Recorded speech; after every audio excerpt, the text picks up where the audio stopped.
To a cikin tambayoyin da aka min din na tsallake wata ban ba da ansa ba cewa mutum zai iya bayar da kuɗi a ƙiyasi na saboda kai halak ne, to halak ne, amma malaman shari'a suka ce ba haka aka fi so ba.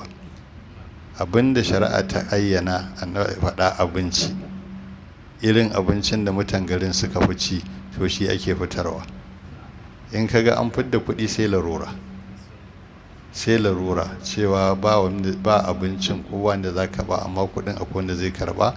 Saboda ita shari'a in ta ce ai abu, to wannan da ta kama suna ta ayyana maka shi ake so kai, sai in ba yanda za a yi da larura sannan ake neman musaya, su sannan ai wancan. Amma da abinci ake fatarwa, kuma shi ma abincin idan mutum ya zama matsolo, irin abin da ake ci na garin yana da iko kuma yana cin mafi tsada, ya zo da kai sai nemo mara kyau koma baya ya bayar da kafa da kanta, amma bai kyauta ba. Ya shi ne.